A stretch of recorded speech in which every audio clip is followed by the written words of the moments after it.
Pero bueno, vamos a hablar un poquito de historia. Mañana es un día importante para Santiago del Estero, sin lugar a dudas, la autonomía provincial. ¿Sí? Un nuevo aniversario se cumple el día de mañana y nosotros vamos a anticiparnos un poquito a ese tema, ¿no? Así es, mañana un día muy especial y también ya rumbo, ¿no?, a lo que son los 200 años el próximo año de la autonomía provincial. Y en este caso es importante poder refrescar un poco, ¿no?, la historia precisamente de Santiago del Estero. Para ello, bueno, como siempre nos acompaña hablando de historia el licenciado Carlos Álvarez, aquí con nosotros. ¿Cómo estás, Carlos? ¿Bien? Bien, bien. Buenos días, bienvenido. Gracias por la invitación y bueno, la verdad que, como ustedes dicen, un tema muy importante, muy interesante y que al año se van a cumplir 200 años de la autonomía de la provincia, en una época muy difícil, digamos, como para lograr lo que se ha logrado.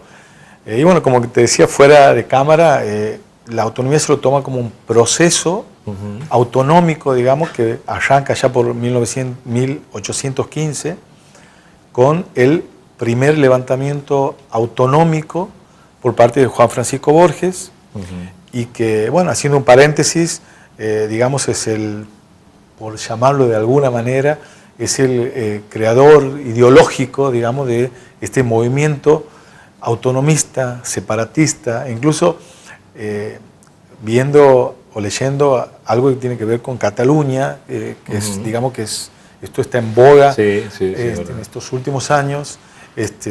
Bueno, digamos, la conciencia de la especialidad y como santiagueño, digamos, habría que reivindicar toda la concepción ideológica de Borges hoy, porque realmente por ahí es tal vez, desde mi punto de vista, desde mi humilde punto de vista, el patriota del siglo XIX más importante que hemos tenido, que tenía, digamos, una mente preclara y que tenía, por supuesto, también las ideas de Belgrano, de San Martín, de Artigas, con un pensamiento federal que sorprende porque no todos la tenían tan clara en aquellos años, ¿no?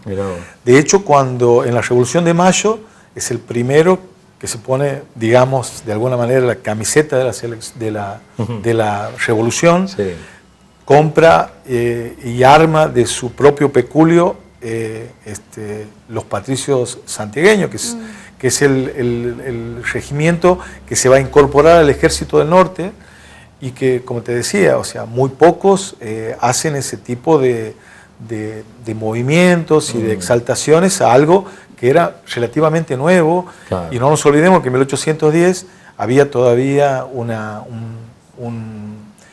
¿cómo te puedo decir? Una especie de internas dentro de lo que era Santiago también.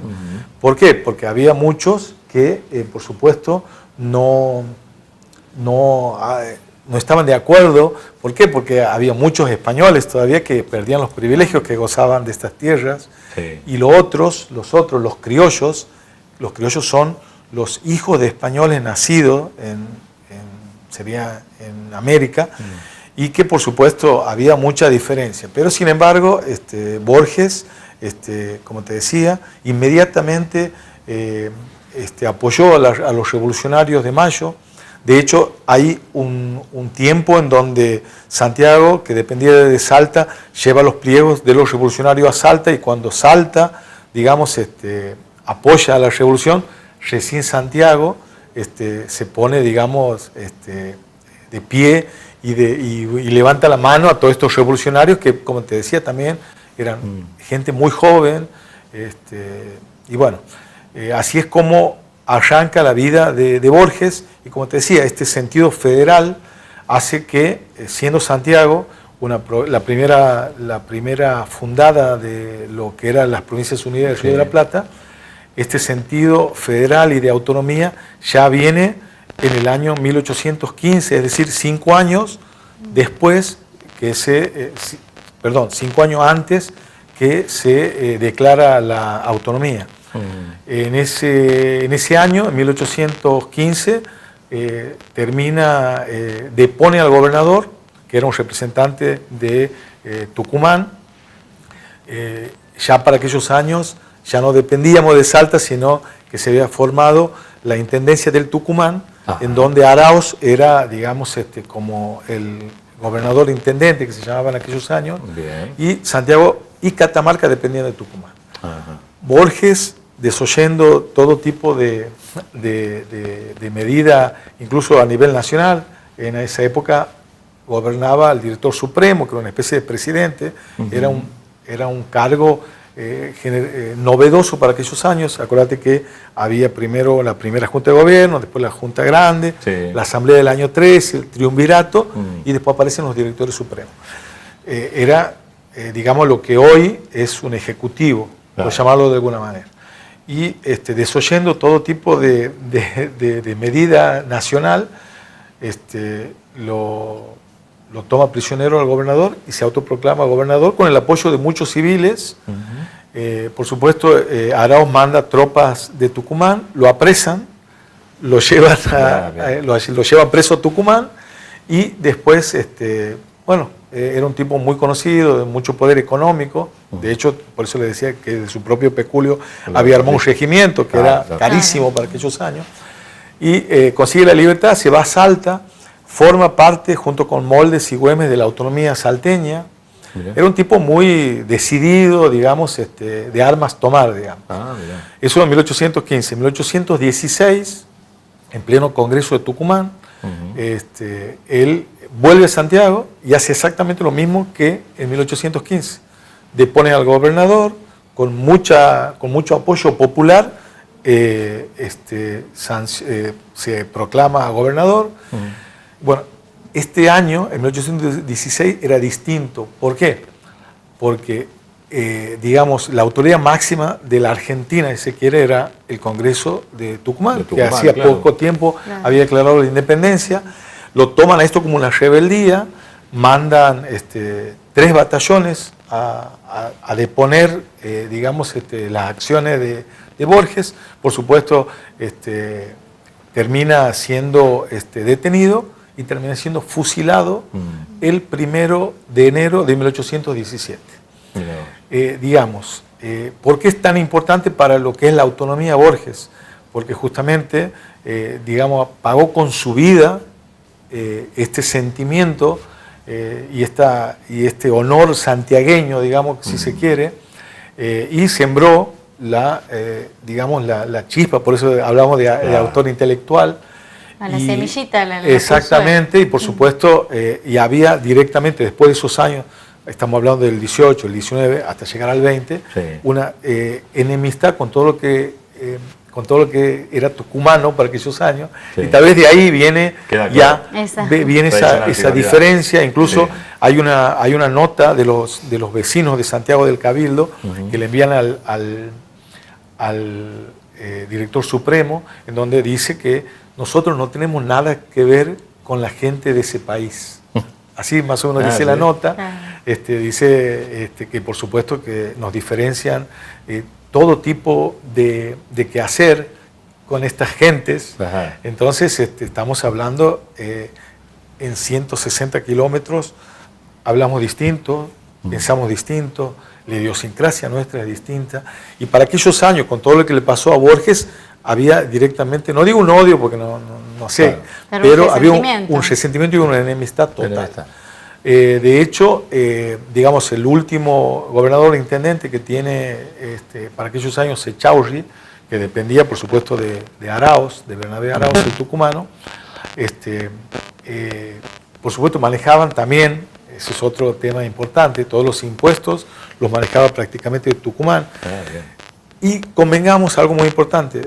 El Tucumán de aquellos años no era el Tucumán de hoy, que sí se puede decir que es una provincia más importante desde el punto de vista de la cantidad de habitantes, por ejemplo. No, en aquellos años Santiago tenía mucho más habitantes y por supuesto, pagaban mucho más impuestos o recogían más dinero de Santiago que del propio Tucumán. Entonces había mucho desánimo, resentimiento, enemistad y todo lo demás. Y así es como se le pide, digamos, a Juan Felipe Ibarra, que era un general del Ejército del Norte, estaba justamente en la frontera de lo que era el Chaco santiagueño. No nos olvidemos de que no era una frontera como la que se puede decir ahora, estaba ahí nomás en Matará, cerca de Santiago, y bueno, él es el que lo enfrenta.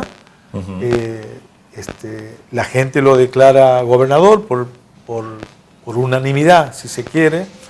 Era un hombre fuerte, federal, que realmente era lo que necesitaba. Y bueno, esta figura que se fue acrecentando dentro de lo que fue sus campañas militares, formó parte de los patricios santiagueños de 1810, formó parte de los patricios santiagueños. De aquellos patricios creados por Borges. Exactamente, formó parte también del Ejército del Norte, participó de los desastres de Huaqui, no sé si se acuerdan, también era uno de los que formaba parte del Ejército del Norte, cuyo general fue Belgrano, era un tipo muy reconocido. Y bueno, a partir de la influencia en este caso ya de Ibarra, es que Santiago declara, ahí está en el mapa justamente la Intendencia del Tucumán, y prácticamente, como te decía, con el apoyo de toda la gente, se declara la autonomía de Santiago aquel recordado 27 de abril. Bien. En donde, por supuesto, hay una declaración en donde obviamente se determina con la firma de todos los vecinos, y este es el comienzo también de muchas otras levantamientos autonómicos, y también se puede decir que el pacto de Vinara, que se da al año siguiente, más allá de algunas escaramuzas de Arauz, en donde por supuesto no quería perder. Obvio, están quitando el poder. Totalmente, claro. Porque incluso había una idea de Arauz de declarar o de formar la República del Tucumán. Entonces, eso también, digamos, ponía de manifiesto estas ansias de adquirir territorio que por supuesto no les pertenecía y todo lo demás. Y eso también hace que, por supuesto, los santiagueños en algún punto digan basta. El Pacto de Vinara, ¿por qué es importante? Porque forma parte de uno de los pactos preexistentes de la Constitución Nacional, junto con el Pacto Federal y con otros pactos en donde, no sé si se acuerdan del preámbulo, dice, los representantes de la Nación Argentina, reunidos en el Congreso General Constituyente por voluntad de elección, con el objeto de afianzar la paz y todo lo demás. Este pacto preexistente, que habla el preámbulo y que habla la Constitución, está también el de Vinara, en donde se reconoce a Santiago, y digamos que ahí con eso termina, que esto estamos hablando de junio de 1821, casi un año después, un poquito más de un año después, en donde ahí queda, digamos, ya el reconocimiento nacional, más allá que todavía no era una nación propiamente dicha, de Santiago como provincia autónoma. Entonces, realmente un paso, un proceso muy importante esto de la autonomía, y que por supuesto nos llena de orgullo como santiagueños, aquella gesta del 27 de abril de 1820. Que tuvo todo, digamos, un tiempo atrás de trabajo, si se quiere. Totalmente. Sí. Y bueno, generalmente... No fue de un día para el otro también. Claro, generalmente todo lo que sea, digamos, cuando uno entra en crisis, las crisis terminan en este tipo de revoluciones, ¿no? Claro, seguro que sí. Y bueno, qué importante esto, ¿no? Porque bueno, veíamos ahí también algunas imágenes de los, digamos, monolitos y también los recuerdos, los bustos. Donde aparece también Juan Francisco Borges como precursor, digamos, de la autonomía. Podríamos decir los dos héroes santiagueños. Totalmente, porque, bueno, ¿no? y a partir del 27 de abril de 1820 comienza la más larga gobernación, el cargo ejecutivo, que alguna vez lo comenté aquí también, que nadie le llega, digamos, en este caso a Ibarra, 31 años gobernador. O sea, una cosa... 31 años. Sin parar, consecutivo. Sin parar, por ahí con algunos interregnos, como se dice, de algunos levantamientos, pero prácticamente no duraron nada. Bueno, justamente uno de esos levantamientos, dentro de los 31 años de gobernador, fue cuando justamente él se ausentó de Santiago y aparece la figura de no sé si se acuerdan, de la Palacio de Libarona. Agustina Palacio. La Agustina Palacio de Libarona, que justamente ella lo enfrenta porque él lo termina tomando prisionero al esposo y justamente a Libarona, que era uno de los que había propiciado sacarlo a digamos como una revolución chiquita, porque lo sacó, lo mató al hermano, entre otros, no él, pero justamente todo este movimiento lo termina matando al hermano de Juan Felipe Ibarra, que se llamaba Felipe, y termina este levantamiento con algunos muertos y por supuesto algunos enviados al Bracho, que era una especie era un lugar en medio del monte santiagueño que prácticamente no podía salir de ahí porque había todo tipo de alimañas, era como un castigo, leones, totalmente. Claro. Y él termina muriéndose y loco ahí, y ella justamente, esa es la historia, le pide, le suplica, y él no da el brazo a torcer, un tipo caudillo duro, y ella termina acompañándolo al marido al Bracho, y que ella por esas cosas de la vida, digamos, no termina muriendo en esa empresa. Vuelve a Santiago ya con el marido muerto, y después terminan sus días en Tucumán, Agustina Palacio de Libarona, y después en Salta, que es donde una de las hijas se casa con un militar salteño. Después muere la hija mayor, eso son cosas. Una cosa lleva a la otra. Después muere la hija mayor, muere la hija mayor, y este militar salteño se termina casando con la hermana. Todo queda o sea, todo queda en familia nomás. Bueno, pero digamos. Agustina Palacio de Libarona, perdón. Sí. Era la mujer más bella de Santiago en aquellos años. Digo, porque una escuela también que lleva su nombre y demás. Digo, ha sido una persona importante dentro de la historia de Santiago del Estero también. Y bueno, ese es justamente lo que... O sea, ha sido eso, la insurrección que se... Claro, digamos, para una mujer, sobre todo para aquellos años, era, digamos, sorprende esto de enfrentar al caudillo más fuerte del norte. Prácticamente eso era Ibarra para aquellos años. Y estamos hablando de un tipo de 1840, alrededor de 40 y pico de años, así, y ella muy joven, 22 por ahí, y bueno. Y después hay otra historia linda, hablando de mujeres, de Ventura Saravia, que era la hija de un general salteño, que se conocen de casualidad con Ibarra. Ibarra pide la mano a Saravia, justamente, que era justamente una familia notable, de mucha trayectoria dentro de la política y de los militares salteños. Ventura Saravia, estamos hablando del año 1830-31, le pide la mano, por supuesto, hace lugar, viene Ventura Saravia, se arma el casamiento más importante de aquellos años. Mirá vos, mirá Ibarra. Llega, pero escuchá lo que pasa, por eso también ahí de esta historia se han hecho muchas obras de teatro y se habló mucho. ¿Por qué? Porque viene Ventura Saravia, esta joven salteña, que tenía alrededor de 16, 17 años, con un tipo de 30 largos. Vienen, se casan y después de la gran fiesta y todas las pompas y todo lo demás, al día siguiente, a la mañana del día siguiente, Ibarra hace preparar el carruaje donde vino ella y se fue. Y volvió. Entonces, ahí aparecen muchas conjeturas. ¿Qué pasó esa noche? Bueno, se dice desde todo, así.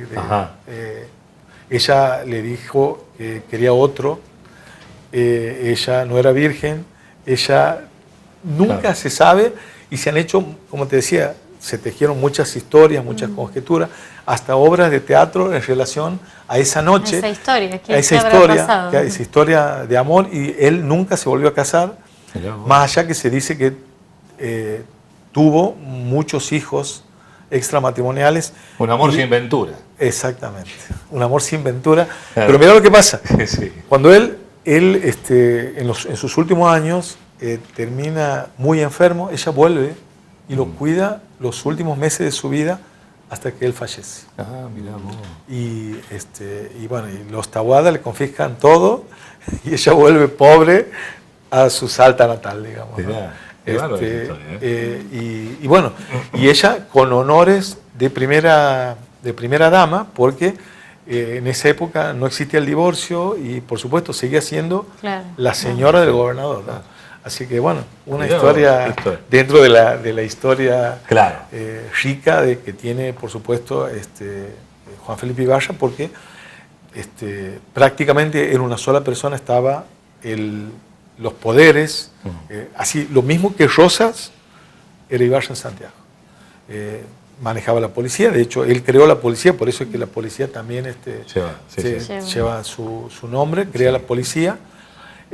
Y manejaba el poder legislativo. De hecho, por eso a veces uno no puede creer, porque en la Cámara de Diputados aparece el cuadro de Ibarra, cuando él fue el que la dejó sin efecto cuando era gobernador. Por eso esas contradicciones que tiene nuestra historia, ¿sí? Y bueno, tenía la suma del poder público, y en uno de los, mira qué importante, en uno de los bandos de Ibarra, de esas tantas disposiciones que había, justamente crea un impuesto, digamos, al conchavo que se llamaba en aquellos años, en donde se le sacaba, digamos, a los trabajadores, entre comillas, un impuesto que eso le iba a, digamos, a los más urgentes necesitados, en este caso a algunos niños. Bueno, y aparece en uno de esos bandos la palabra o la frase o las palabras conjuntas, justicia social. Aparece justamente en un bando de Ibarra, justicia social, que después son dos palabras muy importantes para los políticos argentinos. Muy utilizadas, exactamente. Bien. Así que bueno, esa es más o menos la historia. La historia de la autonomía, que por supuesto, como te decía, nos llena de orgullo como santiagueños. Bien. Carlos, muchísimas gracias. Gracias. Bueno, muchas gracias. El licenciado Carlos Álvarez con nosotros, sí, bueno, de alguna manera hablando de esta fecha tan importante para los santiagueños.